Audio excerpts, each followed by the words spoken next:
यहाँ पर देखिए दोस्तों, हमें कोट गांव के अरावली क्षेत्रों में मैनहीर मिले। सबसे महत्वपूर्ण बात तो यह है कि ये ग्रेनाइट पत्थर के नहीं, ये क्वार्टजाइट पत्थर से बनाए गए हैं। ये मैनहीर 1.5 मीटर से लेकर 2.40 मीटर लंबे मिलते हैं, लेकिन यदा कदा 6 मीटर लंबे मैनहीर भी मिलते हैं। मैनहीरों का स्थापक उत्तर दक्षिण की ओर मिलता है। एक ही स्थान पर 3-3, 4-4, 5-5 की 3 और 4 के 5 पंक्तियों में मैनहीर मिलते हैं। यहाँ पर देखिए, हमें 3 पंक्तियों में मैनहीर देखने को मिल रहे हैं। पूर्व, पश्चिम और उत्तर की तरफ 3 मैनहीर बनाए गए हैं। इस राउंड में 3 ही मैनहीर हैं। खास बात तो यह है कि ये मैनहीर क्यों बनाए जाते थे। मैनहीर का उपयोग मुख्य रूप से बच्चों और मृत शरीरों को दफनाने के लिए किया जाता था, और सामग्री के रूप में मिट्टी के बर्तन, लोहे के और तांबे के उपकरण, कभी कभी मृत व्यक्ति की जो अति प्रिय चीजें थी, वस्तुएं थी, उसको उसके साथ दफना दिया जाता था। यानी कि उसके कब्र के आसपास रख दिए जाते थे। उसके जो बर्तन थे, खाने के जो अति प्रिय थे, शिकार किया करते, जैसे धनुष, भाले, तेल, पत्थर जैसे औजार थे उनके, उन सभी को उसी के साथ अगल बगल में दफना दिया जाता था।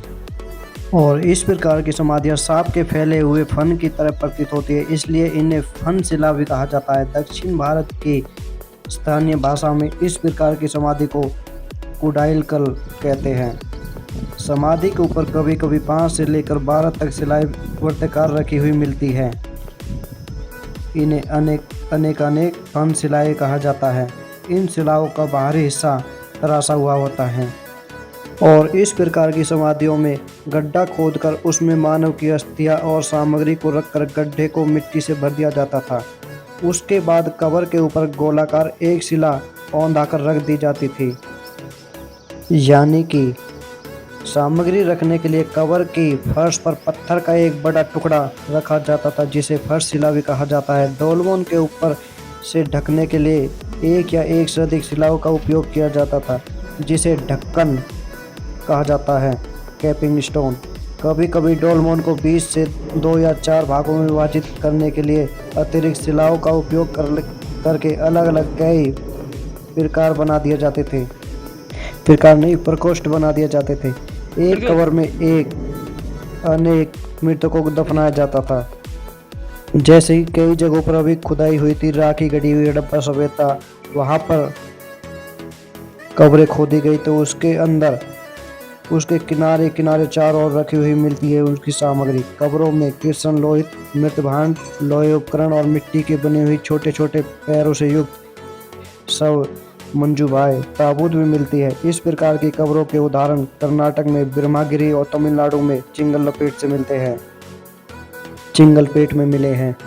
और संगोरा समाधि के निर्माण के लिए जमीन में 30 सेंटीमीटर से लेकर 1.5 मीटर से 2 मीटर तक गहरा गड्ढा खोदा जाता है। गड्ढे का व्यास 2.40 से लेकर 3.60 मीटर तक मिलता है। गड्ढे के फर्श पर मनुष्य के अस्थि अवशेष, जानवरों की हड्डियां, मिट्टी के बर्तन, तांबे और लोहे के उपकरण, मनके आदि रखकर गड्ढे को मिट्टी से भर दिया जाता था।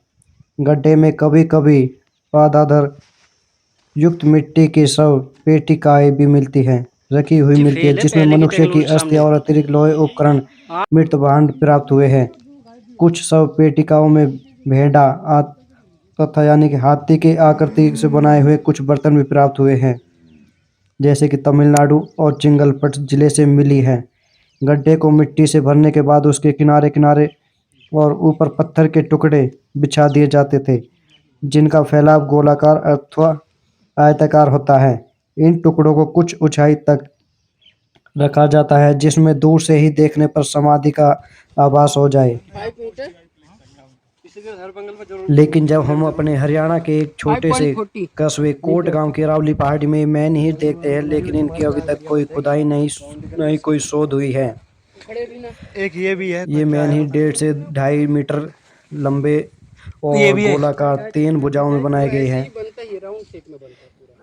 पूर्व, पश्चिम, उत्तर तीनों दिशाओं में बनाए गए हैं। अलग अलग प्रकार के यहाँ पर मैनहीर मिल रहे हैं, लेकिन ये ग्रेनाइट पत्थर के नहीं, क्वार्टजाइट पत्थर के ही बनाए गए हैं। प्राचीन काल में बनाए गए थे, कितने हजार वर्ष पुराने हो सकते हैं ये भी कहना थोड़ा मुश्किल है। जाने की पहचान छोड़ लेकिन यहाँ पर कुछ मेनहिर ऐसे हैं जिस पर पक्षियों के चिन्ह भी बनाए गए हैं। बताया जाता है कि जब प्राचीन काल में मानवों को दफनाया जाता था उस टाइम पर जो मेनहिर उनका पत्थर मेगालिथिक स्टोन गाड़ा जाता था, उसमें कुछ नक्काशी कार्विंग की जाती थी। पक्षी का चिन्ह बना दिया जाता या किसी पशु का चिन्ह बना दिया जाता था। सभी मेनहिरों पर अलग अलग प्रकार के चिन्ह बनाए जाते थे। और आज आए हैं मेरे साथ सेंट्रल गवर्नमेंट आर्कियोलॉजी डिपार्टमेंट की तरफ से रिसर्च ऑफिसर दिलीप कुमार, और जांच कर रहे हैं मेगालिथिक कितने पुराने हो सकते हैं, ये मेनहिर कितने पुराने हो सकते हैं। लेकिन ये भी अंदाजा नहीं लगा पा रहे हैं क्योंकि ये काफी ज्यादा पुराने हैं। हजारों वर्षों पहले ये किस कितना तरह पुराना हो दफनाया सकता करते थे है ये मानवों भी को। कहना थोड़ा मुश्किल है। देखिए दोस्तों, यह एक आर्कियोलॉजी डिपार्टमेंट के लिए एक सोचने का विषय बन चुका है। जब हम इन मेनहिर के आसपास देखते हैं तो यहाँ पर हमें स्टोन एज के टूल्स भी मिलते हैं जो पत्थर से ही बनाए गए टूल्स थे, पत्थरों के। इससे ऐसा प्रतीत होता है कि जब हम इन टूल्स को देखते हैं ये मेनहिर और भी पुराने हो जाते हैं, कि ये टूल्स हमें और भी पीछे ले जाते हैं। इसमें कुछ टूल्स ऐसे हैं जो कोर है, जो एसोलियन टूल्स हैं। इन कोर से ही जो फ्लैग निकाल के टूल्स तैयार किए जाते थे, हजारों नहीं मिलियन वर्षों पुराने भी हैं। यहाँ तो जब फैक्ट्री साइट होती है ना, इसको बोलते हैं लेकिन मेनहिर उतना पुराना नहीं हो इसीलिए सकता। मैं फोटो खिंचवा टूल्स ले रहा हमारे हूँ। बहुत पुराने हैं। उठाओ मत।